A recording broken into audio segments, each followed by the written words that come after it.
All right, jumping in. Dirty bean water. All the boops you want. I swear to God, I looked at it and I thought it said all the poops you want. And I'm like, I don't want any poops.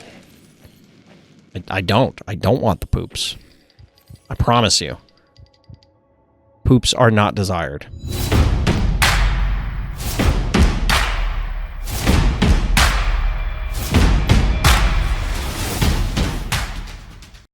Welcome back, everybody. Welcome back. I forgot to get more water. It's going to be a very dry stream. We'll see how things go. May have to take a break in between because I'm a little exhausted. Got back from PAX Unplugged.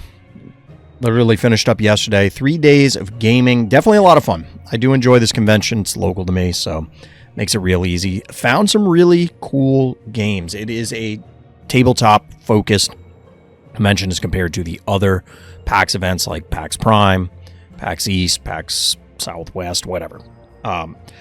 Where all of those are more video game focused and happen to have like, oh, you play Magic the Gathering, we'll play Magic the Gathering. This is specifically intended to be tabletop RPGs, trading card games, board games, that sort of thing. And it's a lot of fun. It was a good time. And like I said, I found some cool games. I'm excited to do the video. It's going to be a lot of work because I want to make sure that we do a good job, make some contacts, that sort of thing. I'm talking to a variety of the different exhibitors so that I can get their games put into the correct light. And I do warn everybody, I always say this because I am part of the content affiliate program. The Phobies team gives me coffee for producing Phobies content. And I warn them of this too. Like, look, I'm small potatoes. I am not a massive organization. It is me. That's it. My wife obviously helps, but it's not like we're, we got a team of people and we're, we have billions of followers and stuff like that. It's like, what you see is what you get. You got toys in the background. You got like random boxes of cards and things floating around. And in this case, you got Phobies viewer games. So with that segue, I was not planning on streaming tonight. I really wasn't. I was just going to take the night off, but then... So I told this story on my other video. Apparently, past me had taken today off from work in anticipation that I'd be kind of wiped out, just chill and whatever. Well, current me just woke up and logged into work like I normally do, and then the shit really hit the fan. Like, everybody's like, oh my God, I need everything. And I'm like... I looked at my calendar. I'm like, wait, why is my whole calendar blocked off? Oh, shit. I was supposed to have today off. Whoops. Yeah. So, like, the worst day off ever. So I'm even more tired than I would ordinarily be after all this. But anyway, we're going to jump in. First game up. We're going to group these a little differently because we have a lot of repeats this week. Just to make it easier on me. We're going to jump in. First up, first few games here on exchange rate to start is chickenraigo, who did notably give me the background for their name in the YouTube comments. So shout out to Senor Chicken. Mike Roscopic, just going back and forth doing his own business. Well, we do see a Mike. Got a little Mike. Little Mike. He's a little guy. He is, in fact, just a little guy because he is microscopic.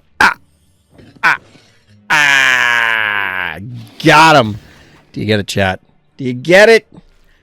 It's going to be a long night. Strap in, everybody.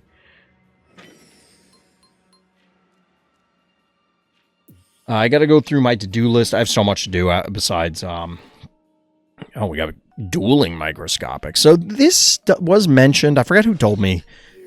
Because I'll be honest, I played 0 games on this map. I haven't played a game of Phobies in a while. I always throw that out there just so people have some context. Like, I'm very much enjoying Phobies as a spectator sport. But I think it's important for the context to be like, I'm commenting on these things from general gaming knowledge, previous experience with Phobies, but I am absolutely not top of the ladder right now, and I haven't been for a very long time. So, grain of salt and all that. But one of the things that was commented is that, yeah, microscopic and Phobies akin, such as Gesundheit, which, by the way, when are we in the third germ? We have, like, the trifecta for a variety of different phobia families, but not for the germs. Poke Is that a dead mic? It's got to be a dead mic. Cooked. You know, that is technically how you get rid of a lot of germs, right? Is you cook them. That's what we do when we make food, right? I mean, it's not just it's flavor, too. Don't get me wrong. Like, food's going to taste better. But, like, cooking it is part of the purification process to eliminate a little microbial life here. But the bad guy germ goes down. Microscopic. Panic point advantage to our hero.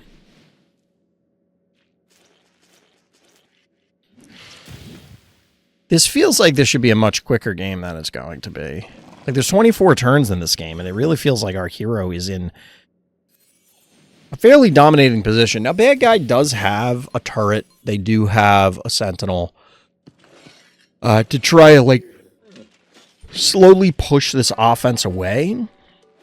But it's going to be very difficult for bad guy to advance. You have a huge section of the board being cut off by this jar. And then on top of that, you're threatening some serious damage from a cassowary leap, from a snowball fire spit, and then on top of it, microscopic. Now, the reality is that bad guy could then retaliate onto all of the remaining phobies, probably put a hurt on it. But there is a pretty significant threat as far as, like, it's like one of those scenes from, I want to say Lord of the Rings, like, but it's common in media where it's like, oh, there's a horde of goblins, and all the goblins are surrounding the hero, but none of the goblins want to be the first goblin, because like, as soon as the goblin rush happens, they all rush in. But none of them want to be the first goblin because they know they're going to die. So they want someone else to go first. And it kind of feels like that, where it's like, who's going to be the sacrificial lamb here? The bad guy pulls back. There's no real, like, I guess you could snipe the cassowary. I was trying to see if there was a way to extend the range via Gravedigger, but it's not great. So we're breaking more blocks. Got a lot more mobility on bad guy's side, but arguably being able to tuck the jar into that pocket might... maybe not. It does break line of sight for the Inoculus. We'll see. We'll see. I was working on my own minis game for a while recently. I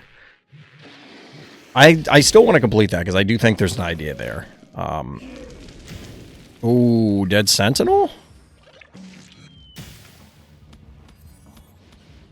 If you can get the Gravedigger and the Sentinel here. Down he goes. We'll get some big retaliation from both Hematic and regular Ginsting. So, I feel like there's a better...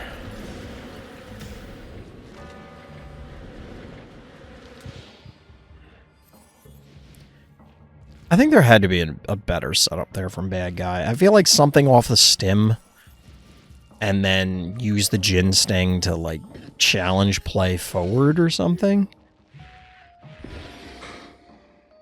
Either way, 0 keys, 0 keys. Our hero has the phobie quantity advantage. Arguably, you could say the quality is on bad guy's side. Double Ginsting is pretty good. Plus, you have a turret. But bad guy has to push in. Eventually, they got to do something. They're going to expose themselves to all of the mean things that our hero can do to them. By the way, microscopic, still alive. Still dancing around.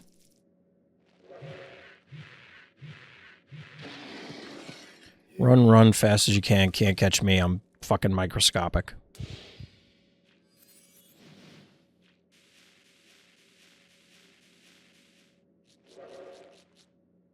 That's how that children's rhyme went, right?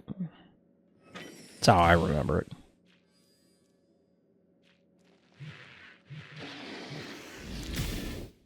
Big poison going down. Gonna get the pick here. Probably, like, you might not even need it. That's the funny thing. Like, maybe you just poison them and back off, let them die. Obviously better just to kill them. But it's kind of difficult for your opponent to hurt you if they're dead, right?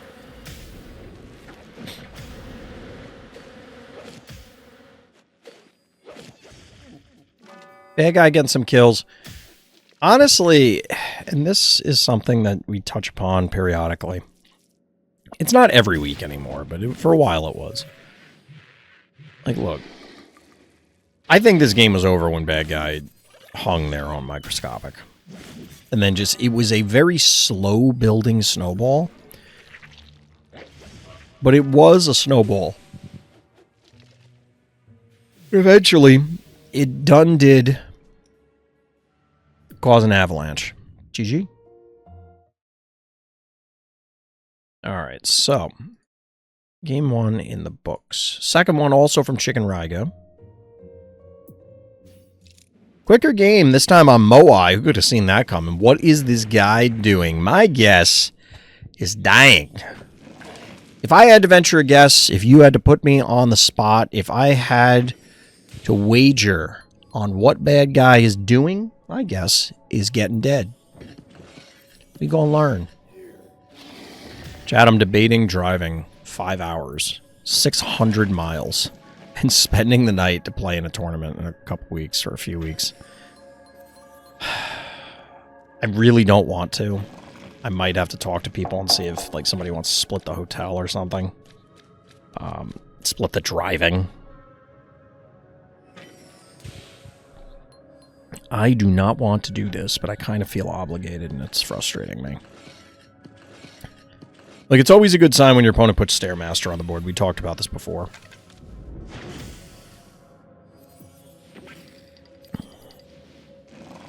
Go laser beams. So far, I mean, look, Stairmaster, not good. But we'll see what Bad Guy... Ooh, our hero's hanging the Stairmaster out to dry. I mean, I guess you're just going to trade. No, what? Oh, no. Oh, Bad Guy. That's a dead Stairmaster. It's gotta be. It's gotta be! There's no way that lives. No way. Do have a very early erratic, I guess. You know, where I come from, that's a pretty good trade. If you're in our hero's shoes. That's a pretty good trade.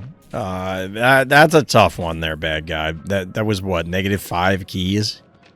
Yikes. Getting Snowball off the board is a big deal, but it's not that big of a deal.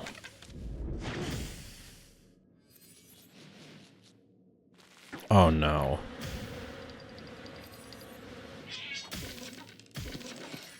Oh my god. You love to see it. Oh no, are you shitting me right now? Is this really gonna happen? If Bad Guy stands there and kills the... I really think Bad Guy's gonna stand there and kill the Razormouth. Oh, Bad Guy.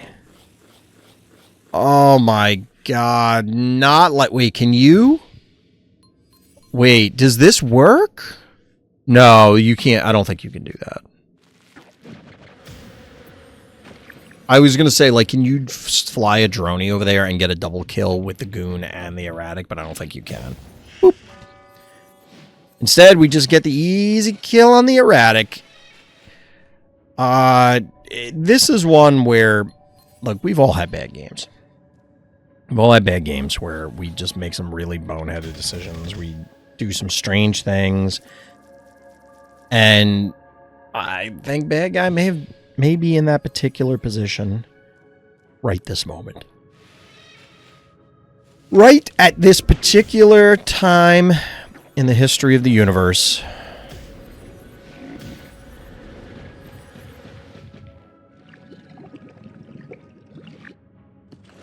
I mean, is Bad Guy at, like, a massive level deficit or something? No. In fact, it seems like somebody's autopiloting, and I don't mean that like they're botting. I mean, like, it's 4 in the morning. You're like, I'll just play one more game. Or I'm gonna play until the famous that I used to do on stream is like, I'm gonna play until I win. And then it just gets progressively worse and worse and worse and worse and worse.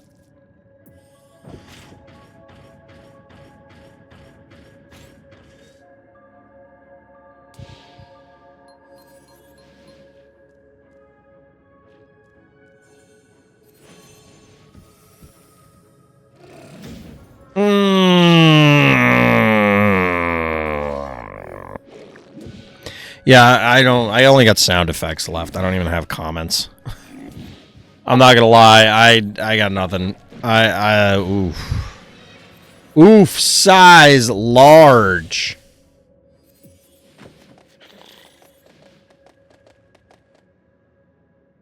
Boo Fairy. What is it with you and Boo Fairy, Senor Rago? Yeah, I mean, this was another one similar to the last game where... Okay, let's put aside the bad guy threw away like 4 billion keys worth of phobies.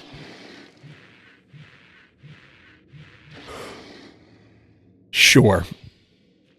That'll definitely salvage the game. Putting aside the bad guy threw away all those phobies, like, the game was kind of over when you lost the Stairmaster, just because the massive tempo loss that early in the game. You're losing 5 keys. You overextended. You didn't get any advantage out of it. Like, yeah, not good. One would go so far as to say it's bad. All right. One more chickenraigo game, then we're going to switch it up to another player. Slightly longer than the last game. Diabolical AoE attacks are the best. I think whatever attack gets you the dub. That's what I would say is the best. Very John Madden outlook at things. I think the thing that does the best thing is going to be the best thing. That's the way I would look at it. I actually had a John Madden. Like I was doing a different stream earlier. And somebody had asked, like, a very relevant question. They were kind of like, well, how does the action economy in this game, like, how do you know when to do X versus when to do Y? And, like, what are you thinking about to make those decisions? And the way I responded was very John Madden. But it basically boils down to whatever wins me the game.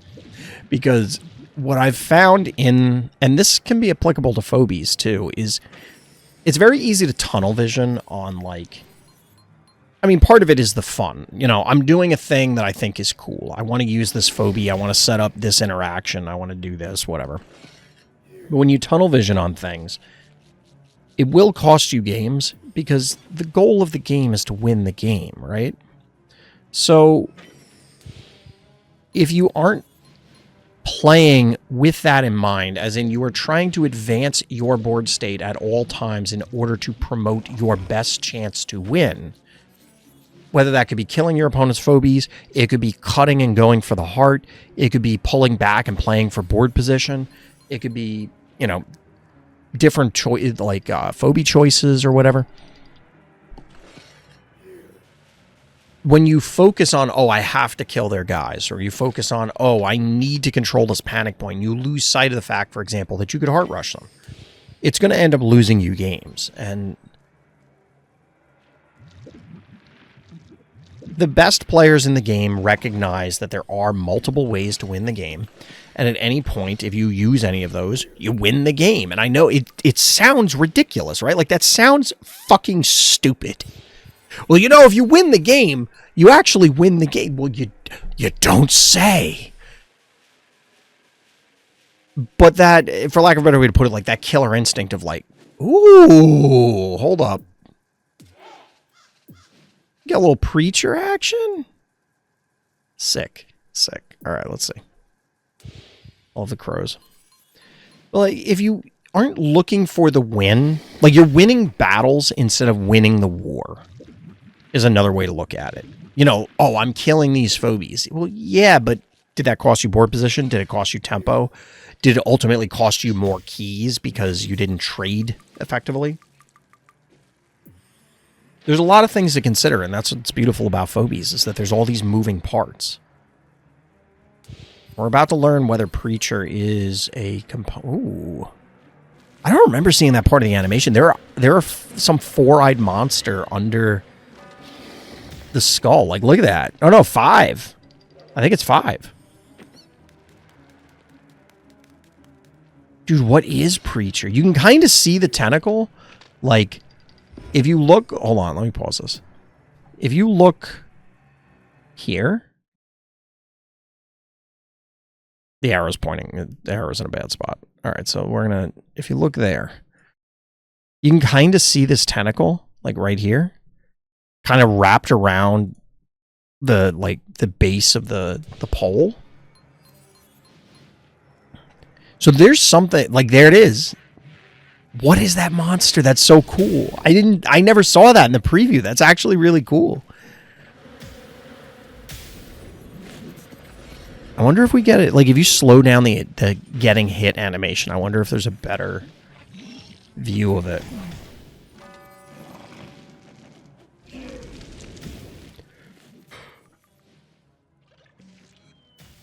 All right, are we going to activate Preacher? Probably not.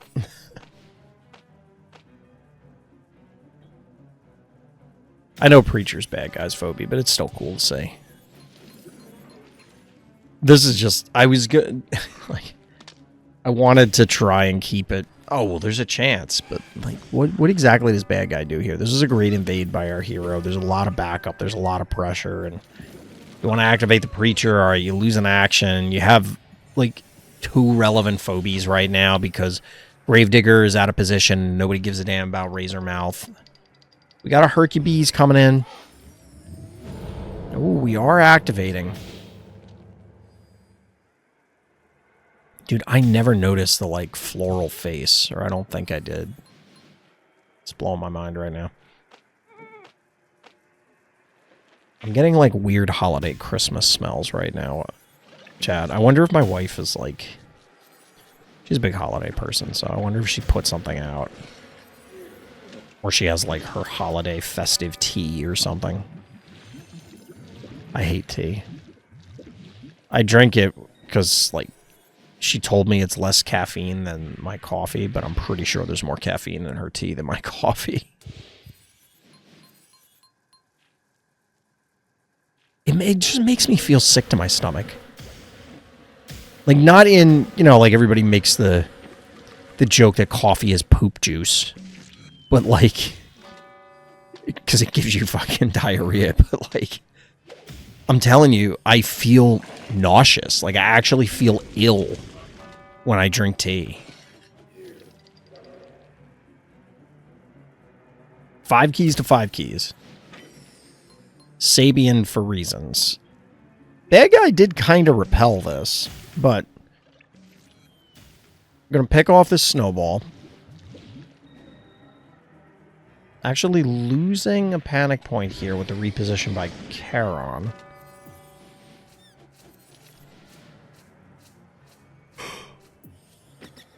So I guess this is to try and ward off Hercules, but I don't know. Keep spinning around, Chad, because I'm... You know when you're really tired, but you have, like, that weird burst of energy? That's kind of what it is right now. You ever notice that Charon's ore, like, disintegrates when he gets hit? It's kind of cool. Never noticed that before.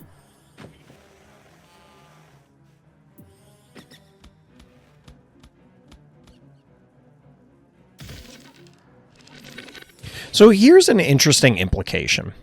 You ever see a saw blade or a hubcap or something that's spinning so fast it actually starts to look like it's rotating slowly in the other direction? I forget what somebody in comments will tell me. Like, this is something I used to know from physics class and stuff, but I don't remember.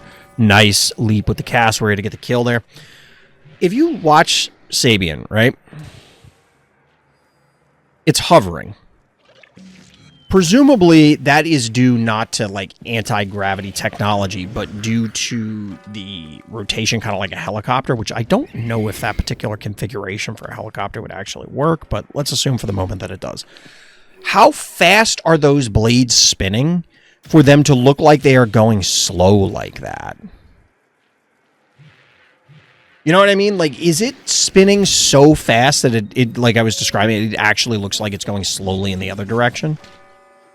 Because they continue spinning during the attack. Like, the inside, it opens up, the inside buzzsaw blades pop out and spin around and attack. But if you watch the animation, the other, like, the spike blades there are still continuing to rotate. Very interesting.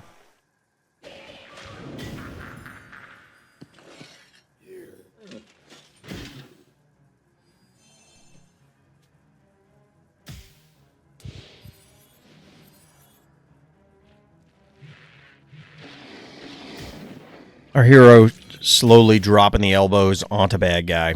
By slowly, I mean viciously. Down goes the jar. Meatball to the face. GG. GG. Got him. All right. Chickenraigo games in the books. In the books, chat. In the books. Nuclrar.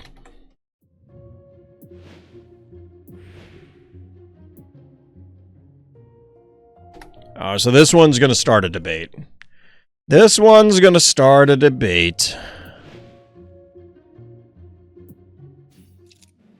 All right, so nuclrar, nuclear death. Submitting this game as an example of why Ogre badly needs a rework, or at minimum, a stat nerf. I was incentivized in this game to do nothing but passively save keys for Ogre. Once I got Ogre running, it entirely overcame my approximately 10 level disadvantage by itself. So when Ogre pops out, we'll check the stats. We've talked about this before, that I do think that the concept of Ogre is cool. I think that the interaction between Phobies and the heart stats has not really been explored, but it is a very delicate thing.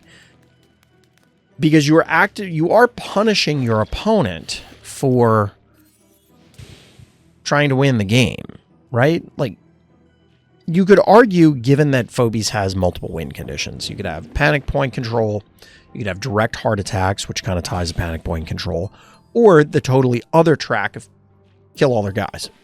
You could argue that it incentivizes just go kill all the other guys, but as has been commented on a lot recently, and there was a post, which I meant to call out earlier, I think it's a LinkedIn post, I don't remember, Cars posted it to my Discord, that the team was describing their various successes with map design. Now, it's an entirely different discussion about where you fall, or where your opinion falls on that particular success or lack thereof. However, I think it is indisputable that map design is going to directly impact what viable strategies there are.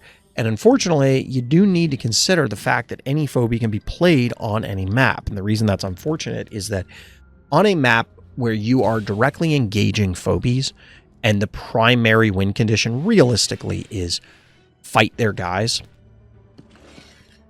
Ogre's going to probably lose some value because you're going to be, bashing heads with your opponent so much that even if they pop out Ogre, they're probably not going to activate it, and even if they do, you might be able to jump them right away. But on a more stally map, where, say, it's a small map, you could give them a 2-to-1 panic point advantage, let them bleed you out, lock them into a certain team, and then slam Ogre. Is that, and this goes back to, like, every discussion we've ever had about Phobies, is that a gameplay loop that we want to exist? We being the community, we being the devs, we being whoever you want we to be. But given how this game is playing out, and there's also the argument, like, maybe it's okay that Ogre can do this? All right. So, as mentioned, level 30, level 21. 20, 21. 30. I assume at this point all Hope Boy stuff is maxed out. Gonna go up plus 560 damage, so it's gonna do a lot. We got a little bit to go before it's active, but not too much longer. The idea of a comeback mechanic like this is cool, and by not too much longer, I mean apparently immediately. I do like this idea conceptually, but I think it is difficult to balance.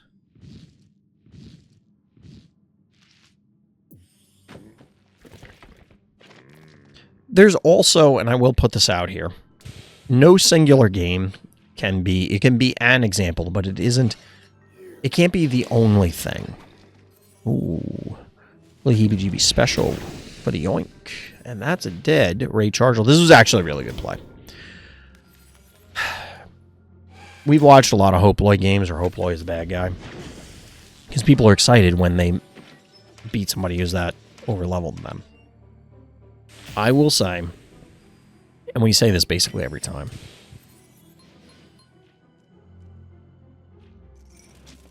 Is Hoploy playing optimally? And don't get me wrong, maybe Ogre's broken. Maybe Ogre is an actual problem. But the reason why you can't rely on a single game example is, well, what if the other player played poorly? It could be their positioning, it could be their phobie choice, it could be a combination.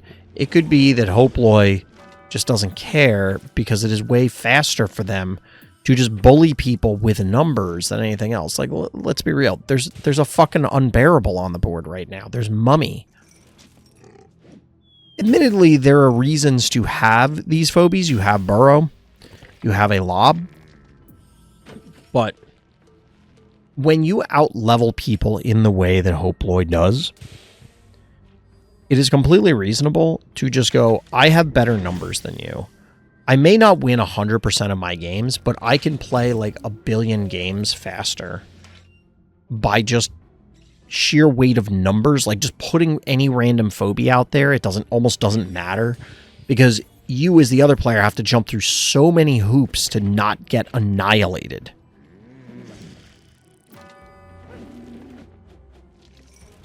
That it kind of doesn't matter.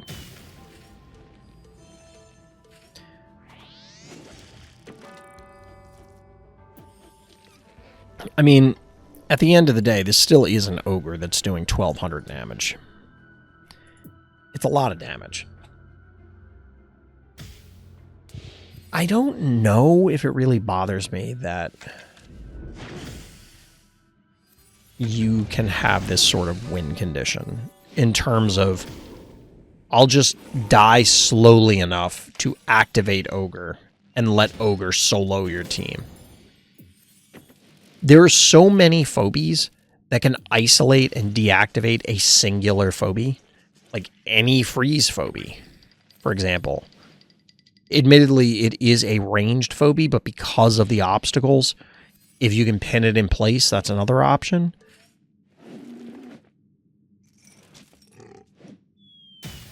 I think part of the issue also is that the argument is that our hero was, per their own words, I was incentivized this game to do nothing but passively save keys for Ogre. Because you're at a 10 level disadvantage, there aren't too many other options, right? Like, it's either save keys and try and go all in on the comeback phobie, or try and fight them, quote unquote, fairly and just die, right? Like, if you tried to go head to head with Hoploy or somebody who's 10 levels over you, you're going to get cooked, right? And even in this scenario,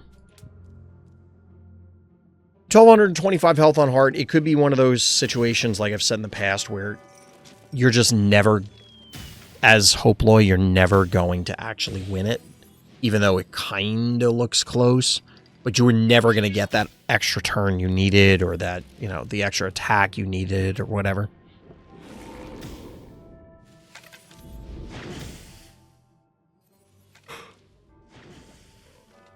I don't know. I'd need to see more evidence for Ogre. It is something that we've discussed before, where it's a concern. It is a concern just from a philosophical standpoint. Like I said, is this gameplay loop something we want? I wasn't looking at chat, I'm sorry.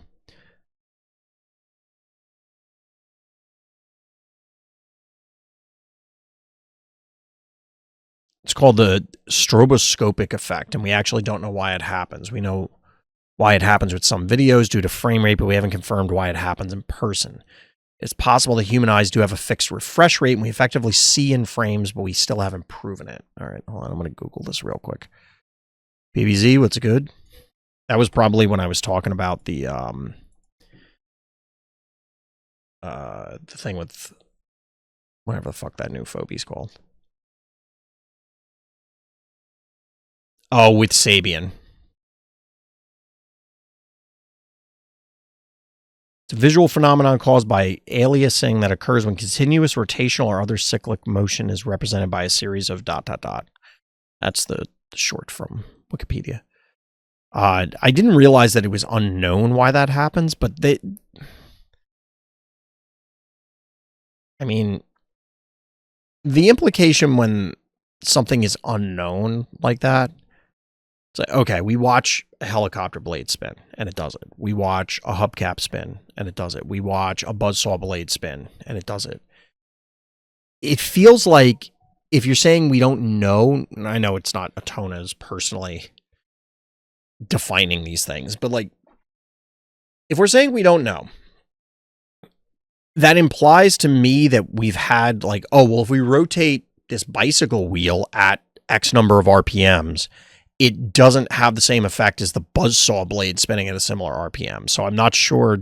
When you're saying unknown, I'm unclear as to what is unknown. Essentially, if you imagine a thing rotates once per second, if you take a picture every second, it'll appear to be stationary despite in rotation. Yes.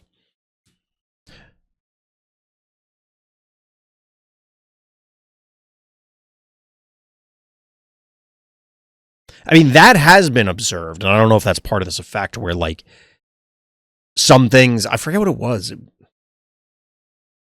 I want to say it was like a lawnmower or something. It was a rotating blade. And it's like, oh no, you know what it was? I think it was like a vegetable slicer or something. And it was rotating so fast, and like somebody was about to put their finger or something in front of it, and then the other person there is like, no, don't do that, because they knew, like, the thing was on. And then it was like a big show of like, okay, well, here's the thing. And they put a cucumber through it or something and sliced it up. Because it was rotating fast enough that they couldn't even determine with the naked eye that it was rotating. But like I said, I guess the part that I'm confused by is like, I don't know, it's like, it's clearly an observable phenomenon, like, by definition. What is unknown? Like, what is the unknown part? We don't know why the human brain interprets it that way, and then that's where the frame rate thing comes in. Or I guess I'm confused as to what the confusing part is, because it's like, yeah, there's the thing. It happens. I don't know. That's more reading than I'm going to do right now. All right, jumping in. Drtybeanwatr. All the boops you want. I swear to God, I looked at it and I thought it said all the poops you want. And I'm like, I don't want any poops. I don't. I don't want the poops. I promise you. Poops are not desired.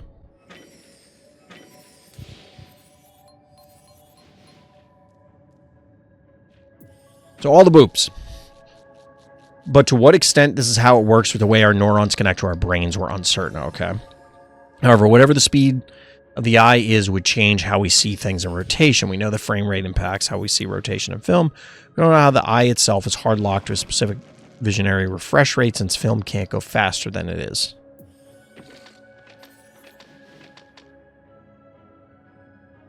So we don't have the technology to determine what the upper limit is, I guess.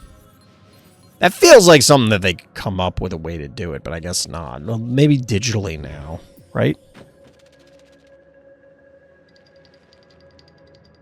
This is where somebody comes in and tells me humans can't tell the difference between, like, a 40 frame rate and a 250 frame rate or something like that. Drtybeanwatr taking over the board. 5-1. That's kind of bold pushing up like that. Because can't the... Oh, the cat can't get there. Okay, it's not bold. Well played. That's a heads-up play, because, like, bad guy can put a hurt on this, but they can't actually kill that. 2, 3, 4. Yeah, and they can't reach, so guess what? Daisy's back. We don't know if there's an upper limit or if there's something else going on. Fair.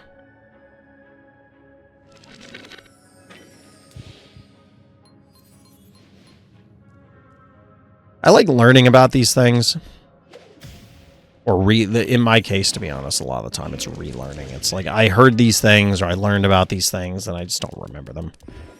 Because while this is cool to know, like, it has no bearing on my day-to-day life, professionally, personally, anything. So it's just like, it's a cool factoid. That's where it begins and ends. Bad side. Throwing them choppers. Jackalopes. Poor K. Was a good setup by Bad Guy with that instant buff. That's about all I have to say about that. That's about all I have to say about that. Yeah, Tone, if you didn't see it, a couple cool card games. More than a couple cool card games coming out.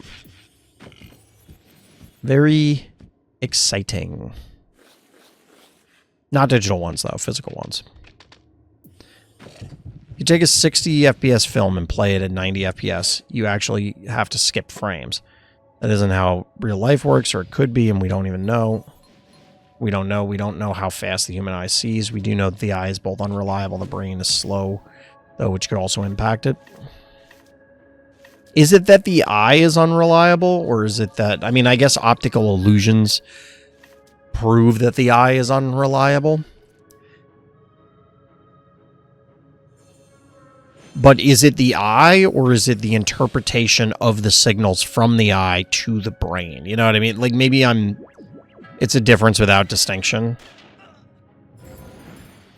Powering down. Oh, boop!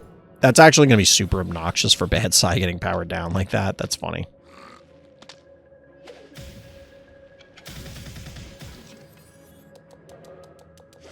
There you go. I was wondering, I was like, I don't think you can actually get the kill, but Dial did have another action. Rambolina. This is looking like that Moai game very quickly. Ew, Smiley. You know, all the complaining about Ogre in the last game, I think Smiley's more toxic, no pun intended.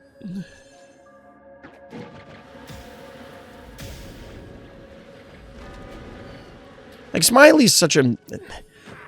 It's another thing.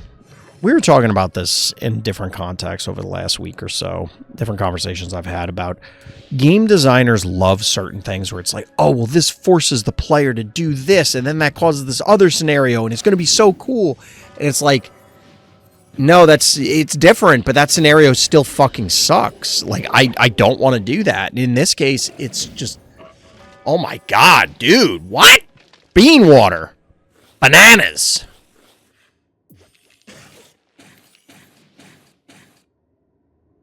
Beans! I don't know. I guess you could view the eye as a series of tubes. So like the internet? He did say like the internet. I only read the first part. Like the internet. How fast can information travel down the tubes? Another thing is we know we can't see certain colors, and if rotation causes those colors, that would mean we can't see parts of the rotation. Okay.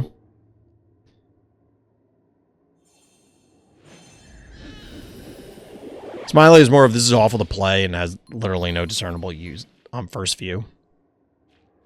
I don't think Smiley... I think everybody who looked at Smiley understood what the role of Smiley was the first time you saw it. And I think the appeal of Smiley, like the inexorable march of this thing that your opponent doesn't want to interact with, like, I think that sounds cool to new players. Like, if I describe to you a phobie, you put this phobie on the board, and your opponent has to run from it, because if they don't, they're going to get an unstoppable amount of damage every turn. That sounds awesome to a new player. That sounds amazing.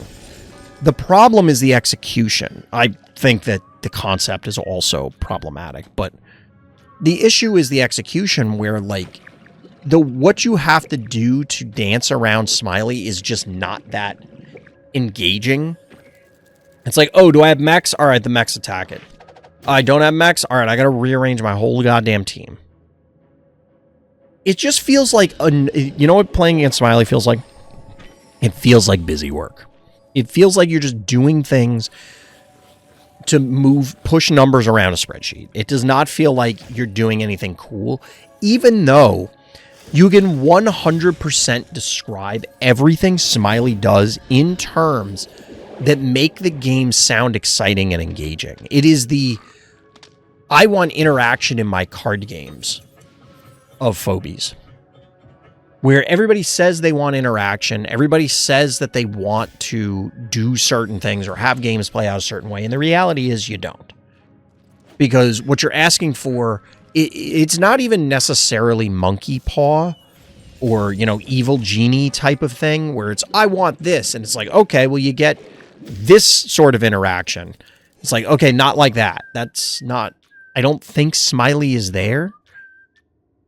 However, the reality is the way Smiley plays out is just not an interesting or engaging way to play the game. However, I do think it is good, and we talk about this in terms of card games a lot.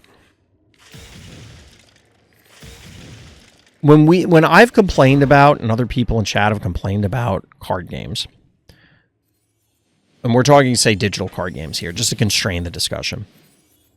The complaint is often, well, they don't include instants. They don't include discard. They don't include counterspells. They don't include this. They don't include that. And therefore, by removing these potential gameplay mechanics,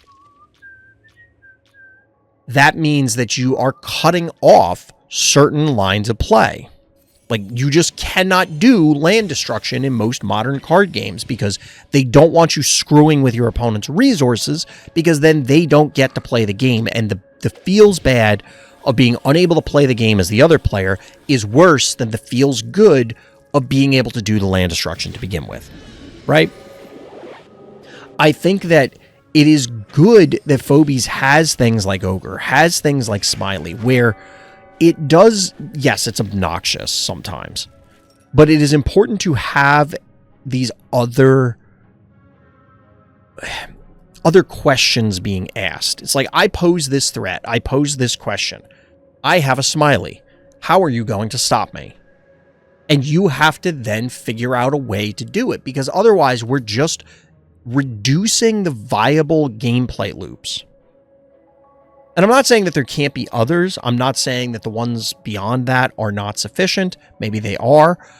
But sometimes you have to think of it in terms, and this is why I think the devs have some of these ideas, Smiley included, that, well, what if we had a phobie that did insert thing?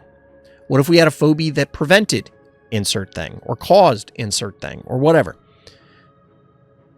And not all of them are going to be winners, but it does change the way the game is played, because it's asking the question, either the same question in a different way or a totally different question.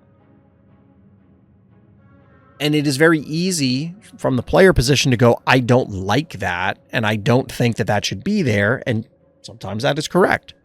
Sometimes it is not. And I don't know, because we now had two different things. It was Smiley and it was Ogre. And I don't know, like, is there a point where we can just be chess? Because if you think about it, chess doesn't have a Smiley. You know what I mean? I guess technically all of them do. You could say like a pawn does, because it projects this area of threat, and you have to interact or avoid interactions in those areas. You could argue the same for any movement on any other piece. So it's kind of like Smiley, if you get what I mean, even though Smiley's an overtime, just because everything only has one health technically in regular chess, if that makes sense. I don't know if we can reduce it to just, I do damage, like I do attack damage and that's it. You need these other elements, or otherwise the game is, I think we're just going to miss out on better interactions. I don't know. Either way, we're getting in on Castaway once again. PvZ here with like the 80 billion turn game, so we're going to be theorizing a little bit here. I love spamming AoE. Nothing can ever make this feel bad. The evil and intimidating voodoo doll. Yeah, Stabby, the on again, off again terror. But I do want interaction. I want chains of counterspells. That's not meaningful interaction in any, like, it's the same thing as I play a guy, you kill a guy. And I agree with people that I think that that is not meaningful interaction. I think we talked about this before, but I do feel wraths and board clears are better interaction. Even though they can produce I guess, larger field. Like, any new player is like, I hate Wrath of God. I hate board clears. They're not fun. And it's like, okay, but are you bad? Are you a bad player? Because if you're a good player, you can play around it. Or your opponent could bait you into things. Like, it then creates these mini and meta games as compared to play a guy, kill a guy, play a guy, kill a guy, play a card, counterspell, play a card, counterspell. I also don't hate appropriately costed land destruction. Strip mine is a dumb design, but stone rains are fine. I mean, it's contextual. You could also make an argument that, like, strip mine is fine. It's like, you only get one land play per turn. I only get one land play per turn. And I use my land play to take away your land play. Now, from a deck building perspective, I can obviously prepare for that, whereas you would not, or I guess you could argue about that, but, like,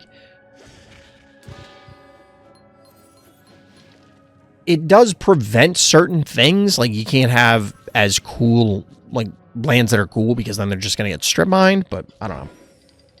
You can counterspell land destruction. You can counterspell a strip mine, too. You got, the fuck is that thing called? It's been so many years. It's a single blue, and it's counter an activated ability. I'm sure there's other counterspells that do the same thing since then. Close? I don't know. Stifle, yes. Now, I'm not saying the existence of Stifle means that strip mine is okay. But, like, if the argument is there's no way to stop it, well, there is a way to stop it. So, is the question we're arguing about how many counter interactions define it as okay, or is the fact that there is a counter interaction irrelevant to the discussion?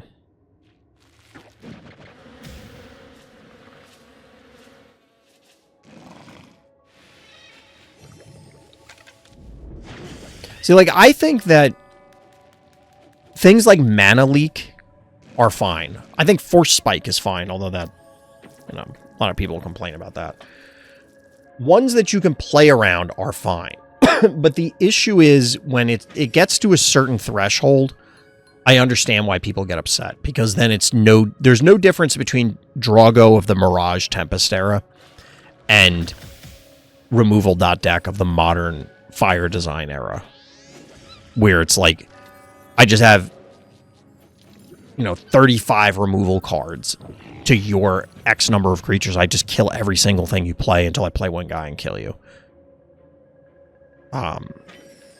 Because they function in the same way, and there isn't, like, there's a point where you can't meaningfully bait something.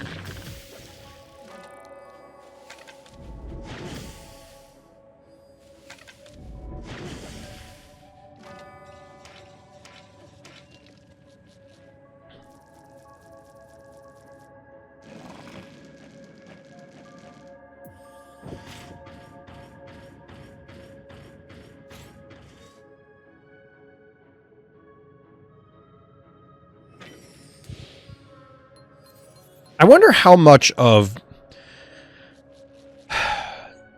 deterministic games, like, say, a Phobies, arguably, if you assume you remove the games that are non-games in Magic or something like that, how much of the game is supposed to be emotional? So, like, I'm pausing because this is going to be kind of complex to explain. So, like, if you consider poker, which is it's a gambling game and is inherently recognized as heavily variance laden. But people who are good at poker will win at poker a lot because they're good at reading people. And part of that is emotional responses to various stimuli. Like, I just lost a hand. How do I react? Oh, you did this, or I have these cards, and how do you react? And then the other players can read those responses. In card games, usually it's like, we're talking about like Magic the Gathering, Star Wars, that sort of thing. What you do is like, oh, you're playing this deck, so I can surmise that you have this range of options most likely. if you are likely to have this answer, I need to do this play so that I can get you to use that answer, and then my more important thing happens uncontested. Or, you know, I need to get under a certain play, or I need to go over the top of a certain play. But how much of that should be or is emotional based, where it's like you push your opponent, not to like you're trying to actively tilt them, but like making the read on your opponent based on how they are visibly emotionally responding to a scenario. So in Phobies, like if we could see the other player and you put smiley on the board and that tilts the fuck out of them visibly, like you can see it on their face that they are upset.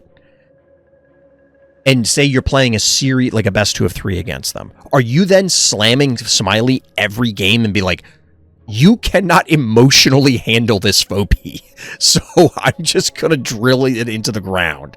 You know, like, I wonder how much that plays in and whether it should. But anyway, continuing. I guess for me, there's a bigger meta question, not like metagame, but like meta-meta. Does funneling the design in a way that creates an ever-narrowing set of strategies benefit or harm the game? Every deck is a creature deck of some variety. Is that better or worse? So my opinion is that game design is, this analogy may be kind of strained, but like, it's like gardening, right? You will prune a tree, a bush, or whatever, in a way to get it to grow a certain way to be healthier. I mean, there's also like people prune them into like shapes and shit, but there is a like, these branches or these offshoots of growth are harming the organism. And I think that can also be applied in a way to game design where, like, if you try to be everything, you're going to have these vestigial parts of the game that are problematic and detract from the whole. And making a more cohesive, coherent game is better. But there is a point where you prune too much and then now you don't really have a game anymore. It's like an on-rails experience because this is the only thing that can ever happen. And it has to happen in this order with these specific elements. And this calls back to one of the earlier games we were watching tonight where I was trying to articulate basically that same argument of like, we were talking about Smiley, that like, does Smiley or similar phobies have to exist in order to allow for these other gameplay loops? Or otherwise it just kind of boils down. Like, imagine if this game was just, not this specific game, but just in general, like, it's just masses and masses of gin stings. Like, we get 30 more gin stings in the next update, and they're all just different cost. Like, we get a 5-cost gin sting that, you know, does bees, and then we get a 3-cost gin sting that does bees, and a 2-cost gin sting that does bees, and then an 8-cost gin sting that does even more bees. Like,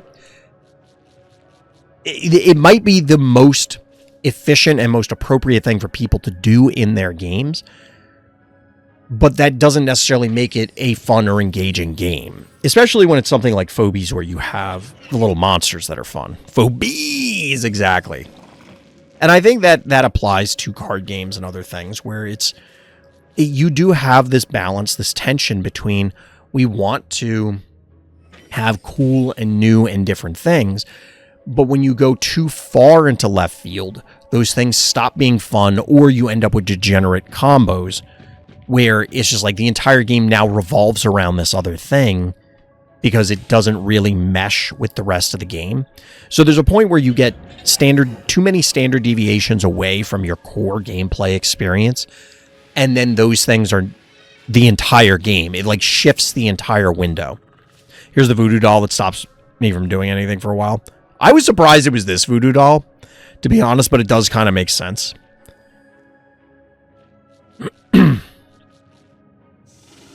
PvZ bringing us back on topic. So you're at 1, 2, 3, 4. I mean, there's a world where you can sacrifice the Rambo, which would feel terrible. Just like boop everything out of position. Because you do have to do something. And the something is going to have to be like porting whatever into the middle of their team. But if you kill 2 Phobies on their side, as long as it isn't Tooth Fairy Snowball, you're probably fine. So, like, if you can inch this team up, then dive and dump, like, Erratic into the middle of their team and kill Moffat and Oculus or something, you're probably fine.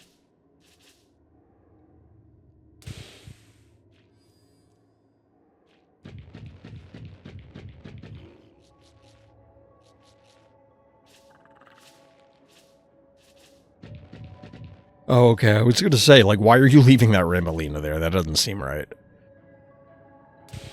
I do like the idea of sneaking this Rambolina up the side because you can kind of boop everything into range, hypothetically. Bad guy seems to have gotten wise to that.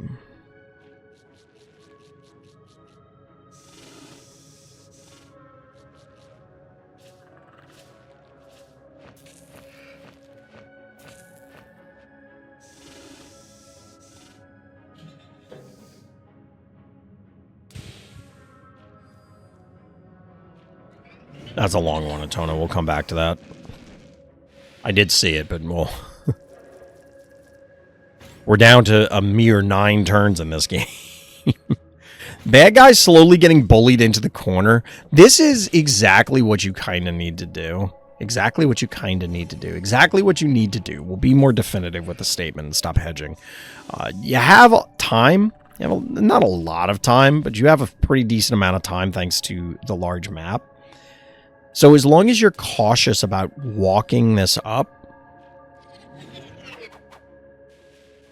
your opponent might be playing a little too defensively. Like, at a certain point, I think they kind of have to deal with something. But you can feel the fear emanating from them. They just do not want to burn a cooldown and be like, oh, well, what if I need it? Okay, well, if you never use it.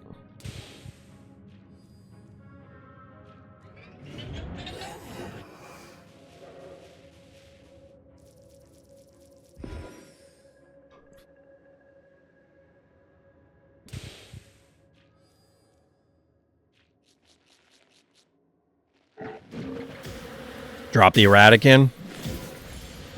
Getting the spider is a big deal, if you can get it. Boop.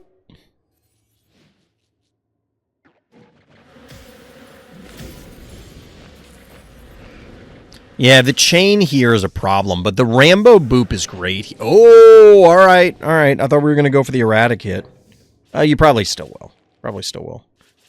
But the Rambo boop was a big deal here, clearing it out so that the follow-up from bad guy is not sufficient. And this is exactly what I've called out in other games before, where if you play to not lose, which is what bad guy was doing, like you're playing prevent defense. And anybody who's watched the NFL has screamed about their team playing prevent defense and throwing a game because they just gave everything up. And that's basically what bad guy did here. They were unable to present any sort of threat across several turns and allowed our hero to reposition because they weren't trying to win the game. They were trying to not lose the game. Now, there have been a ton of scenarios where I've said, why did you go out there? And it is a fine line to walk, but there, at this stage, you backed yourself all the way into a corner. That can't be good for you, right? I do like this. Good heads-up play so you don't get pulled into a bad spot. Bees.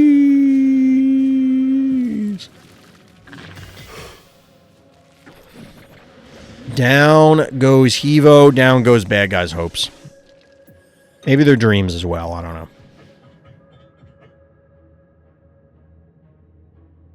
There's really no way to know unless bad guy comes in for viewer games.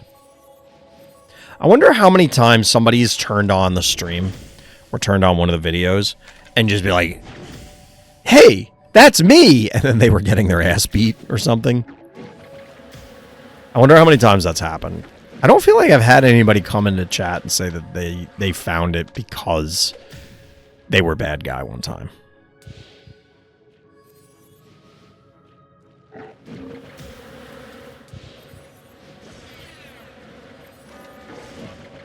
Dude, the big old bees. Well played there, PVZ. Very patient game. Very patient game getting there.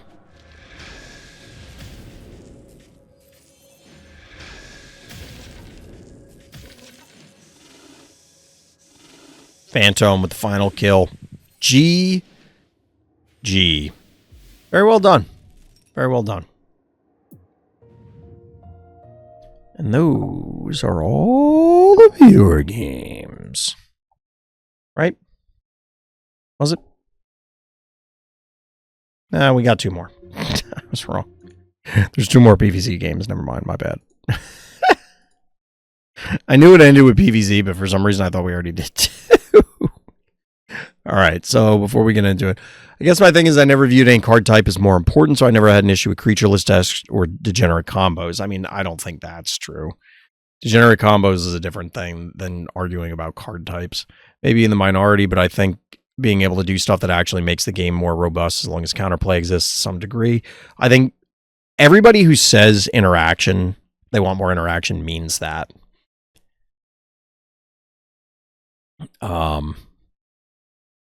If every deck is aggro mid-range and mid-range, but slightly bigger, I find that less interesting than degenerate combo versus degenerate aggro versus degenerate control. I don't think that's necessarily true. Because there's no meaningful interaction. Like, if the answer is, and this is true for a lot of, it could be true for Phobies, and we've had periods like this, where, like, if the answer to something is go faster, that's not a good answer. It is fine if your strategy is to be faster, but if the counterplay to a thing is be faster, that's not really counterplay. Because that's just, we're playing war. We're just flipping over cards and going, well, these cards are better than those cards. We're done. Like, there's no meaningful decisions being made. So, like, the era of degenerate combos like Fruity Pebbles was kind of dumb. It's just like, there's a reason that things got banned during those eras. And I don't see that as meaningfully different than the mid-range sluice pipe that we have currently in a lot of games, where it's just like, I just play guys and I don't do anything cool or interesting. It's just on turn 1, I play my 1-cost guy that has an encyclopedia of text. And then turn 2, I play my 2-cost guy that has an encyclopedia of text. And turn 3, I play... It depends on what the things do. And if you are saying that you are card type agnostic in the sense that, like, it doesn't matter what it is, it should not affect you if everything's consolidated into creature types or, you know, monster or whatever, as long as they're doing interesting things. Because there's no functional difference between Mystic Snake and Counterspell other than one comes with a body. So if we had a bunch of weak creatures that were also counterspells, what's the difference between that and playing a creatureless deck that has a billion counterspells? The games end a little quicker. In Magic, at least, like, okay, I have more chump blockers, so it does have other impact, but I don't think it really changes things all that much. All right, we got some more PvZ games. We got a shorter but still long one here on Moai. Blue feels bad to kill. I hate it. Also, Medic! All right, let's see what we got. What does we got? We got a little Maggie action.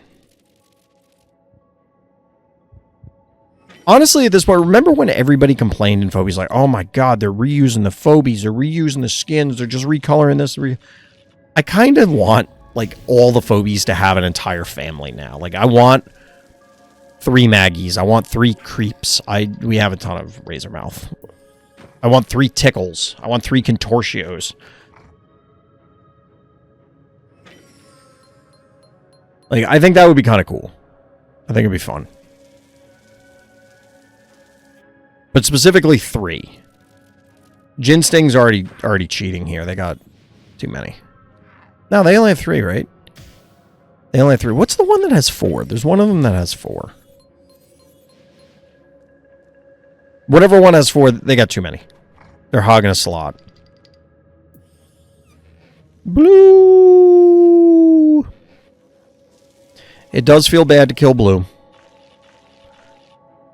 But whatever wins you the game. Let me word that slightly differently. I'm not card type agnostic in the sense that I don't think type matters. I think type matters and there should be a variety of types, and types should feel distinct from one another.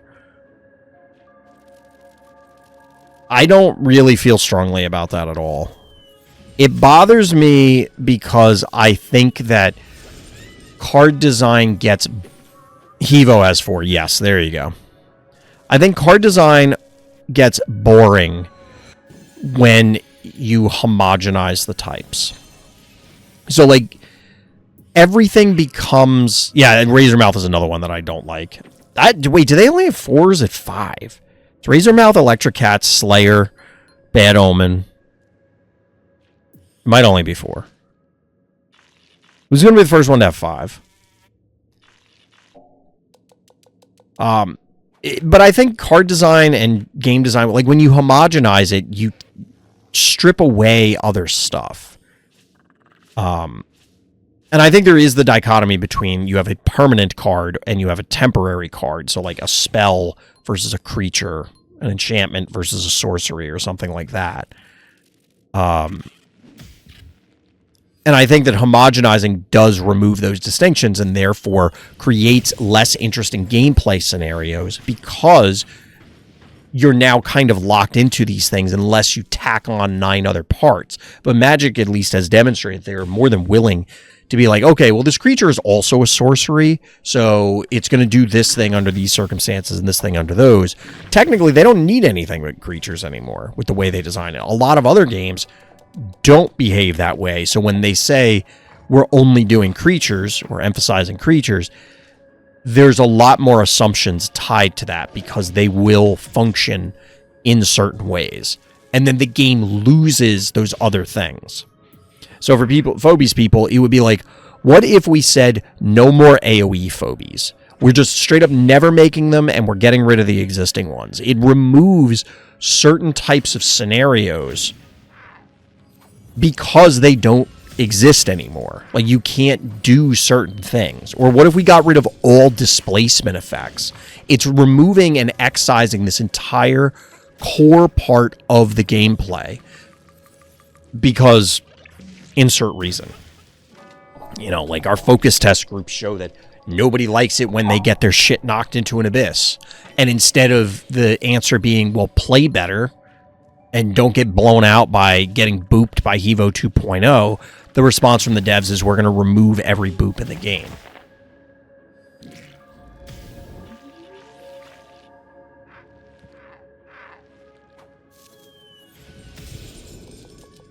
I know a lot of this has been very esoteric and we're like talking in the abstract about a lot of these concepts, but it is something that I'm very interested in, and I think it applies directly to Phobies. I mean, we had 2 questions tonight about, or maybe not questions, but like comments on Ogre and Smiley respectively that are unique gameplay elements.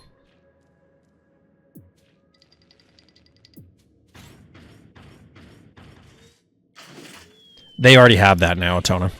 That does exist. You can fill in, at least temporary fill, abyss tiles.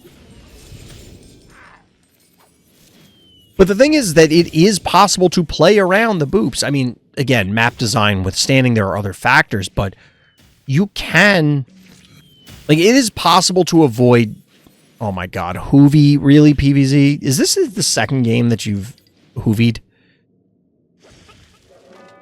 Somebody Hoovied a few weeks ago. Was it you? Was it you?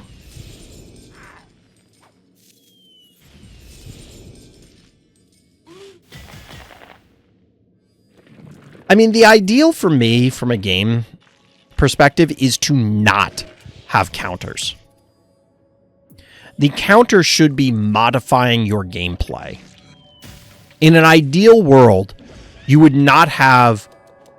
And it's different for Phobies, because like having a Phobie that can fill in an abyss tile is a unique way that changes the way that I was the one who Hoovy. You are the one who knocks. You are the one who Hoovy, or something like that.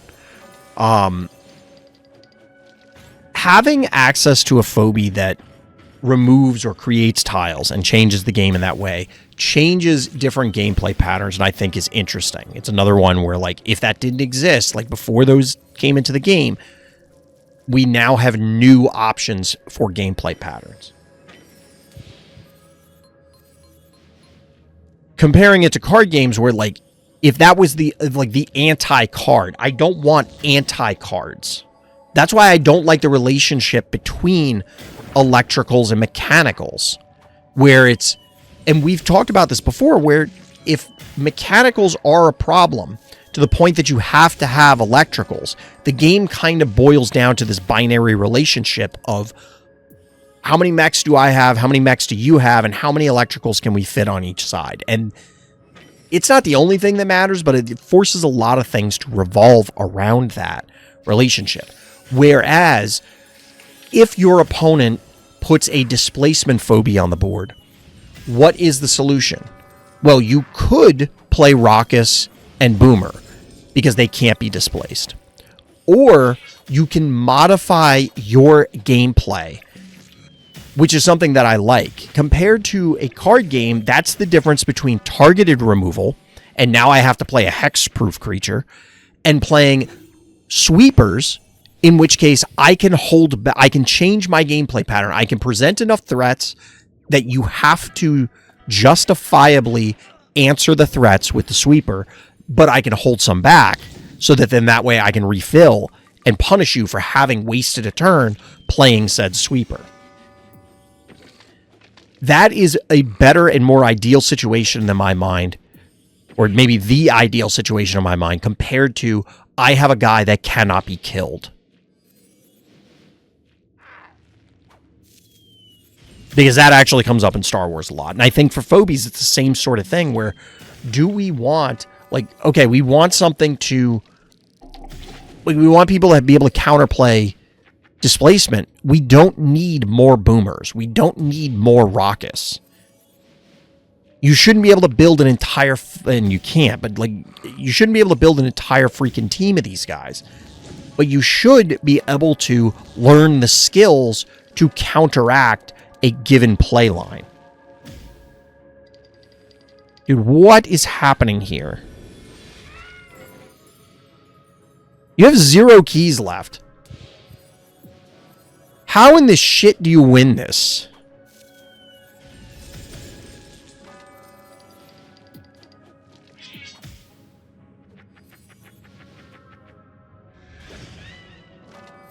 Huh. Okay. It was looking real bad for a moment. Now, dial wore off. Just if Klepto lives here. I'm guessing Klepto dies because there's 8 turns left. Alright, this suddenly got very stupid. This got very, very silly.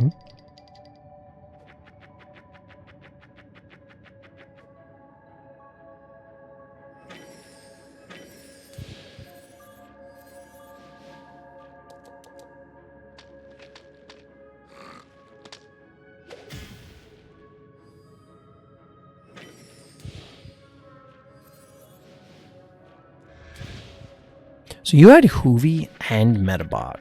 Why is Metabot showing up so much lately? We've had a lot of people, not a lot of people, but there have been a significant amount of Metabot games, especially compared to prior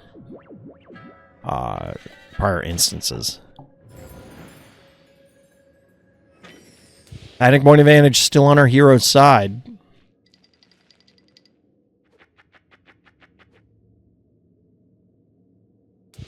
Dude, does their dial do that little damage?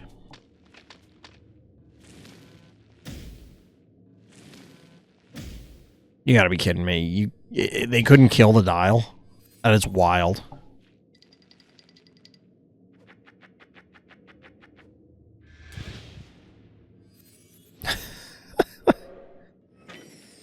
That is so extremely dumb.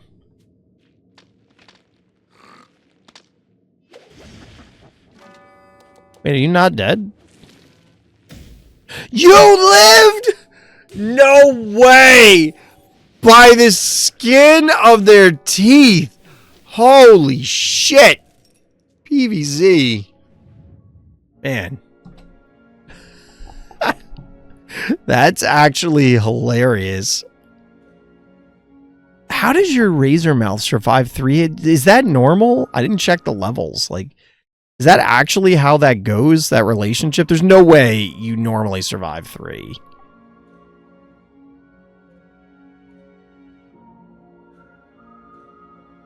All right, so you have 85 games against Potenzia. The one in the sheet says the 8th. So we'll go with that. Little frenemies games action. Kine, I swear to God. Swearing to God. Dial with the weak attack. Yeah, like, I don't know if... That's why I was asking. Like, I don't know off the top of my head how much damage Dial does. So, like... Is that normally what if you had a level 1 Razormouth and you had a level 1 Dial, would it take 3 hits at Razormouth, or would it take 4 hits from Dial to kill Razormouth? Because that ain't right. That is not right.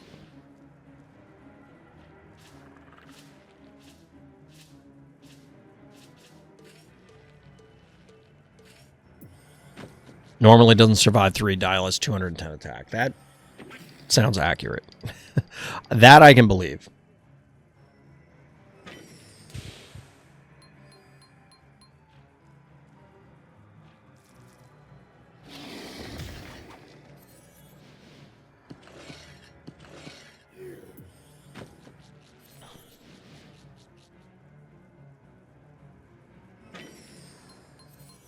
What do we got on this one? A lot of Hercules. Come in the PvZ special.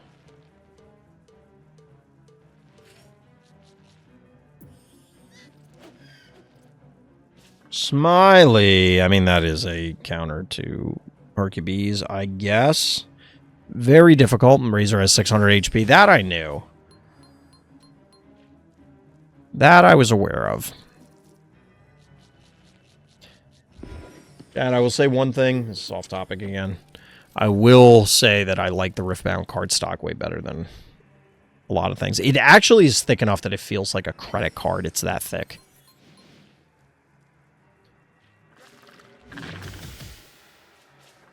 It's a very nice card stock. Should note Kine has an aggro playstyle while I'm combo, so has like a 20% win rate against him in front of me, so that's fair.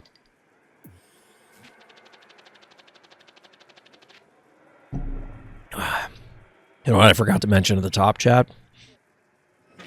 Phobies League. Haven't had much interest in it.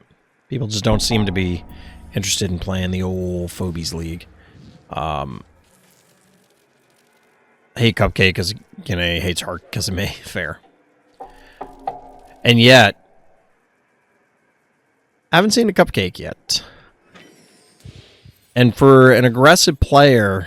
Smiley's a little weird. I mean, we do have paddles here to try and push it, but...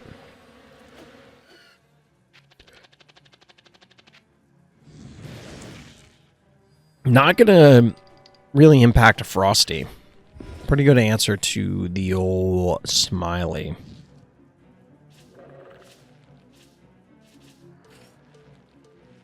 With his button eyes.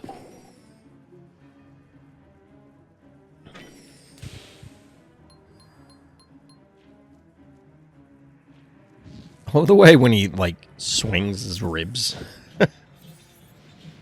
Ooh, Radiator. You love to see it. Slobbering all over the place.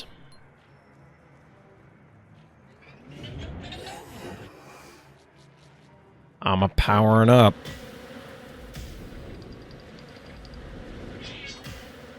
I had a feeling the cat was going to move in, but can't you... Well, I guess you'll only get a single hit with the Radiator now. I was going to say, like, you can clear out the cat kind of trivially, but then the Radiator only gets a single connection. You're going to need to, like, snowball jar to clear the cat, I think. Then you can break the... Oh, never mind. I was going to say, then you can push up with the Gravedigger, break the block, send Radiator in to get a 3 hit, but that wouldn't kill anything, so it's not great. Gonna put a hurt on this Jin Sting, though.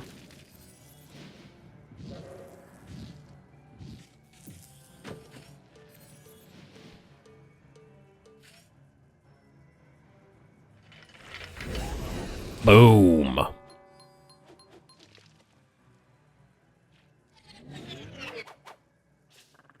Now he's back to being chill.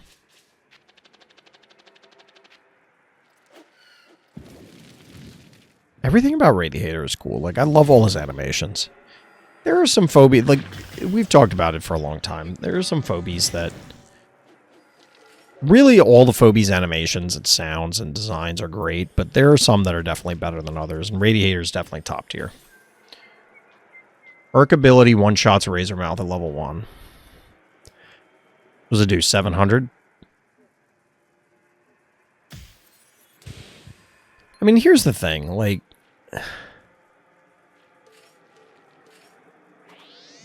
It's an every other turn ability.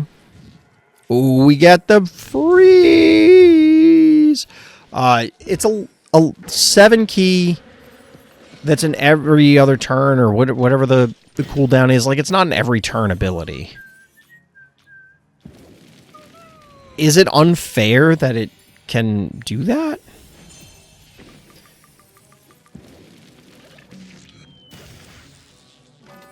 I like the pick on the paddles here. 600, Razor also has 600, fair.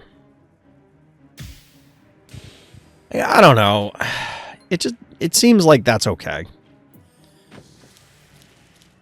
I don't think that's unreasonable.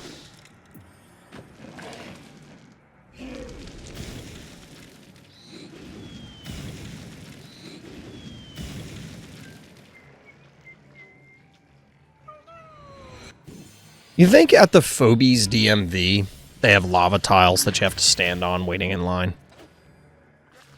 I feel like that would be a very Phobies thing to do.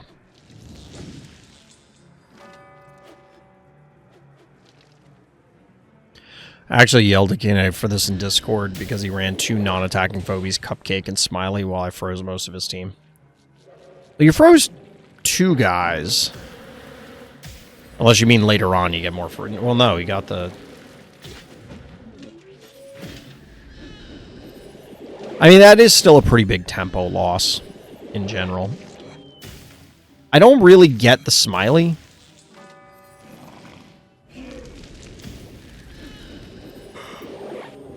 Unless it was just... I mean, it had to have been just to try and fight the... wow, that is just like a lot of end of turn damage. It presumably was there just to fight the Hercules. Which I guess is fine. I don't love it.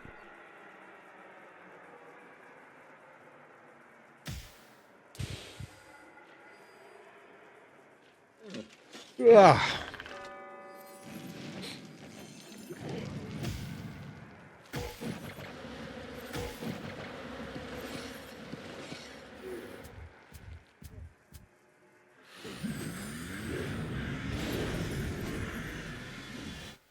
Remember when Russell was a bad phobie?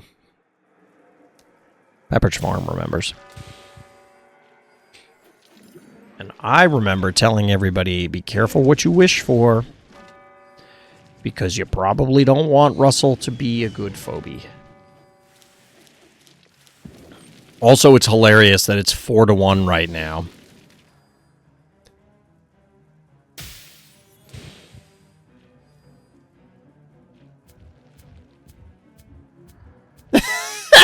You literally just walk away. Oh my god. Toxic in the extreme. LOL. GG. GG. That one's funny. Alright, chat. This time it is all of viewer games. We did, in fact, view them all. Which means one more week in the books for Phobies viewer games. We got a little bit of an early start tonight, so I might hang out and do some other games, but I am going to take a quick break because I want some water. But that is going to do it for Phobies. So as always, everybody, thank you for listening. Thank you for watching. Tune in next time for more Random's Thoughts.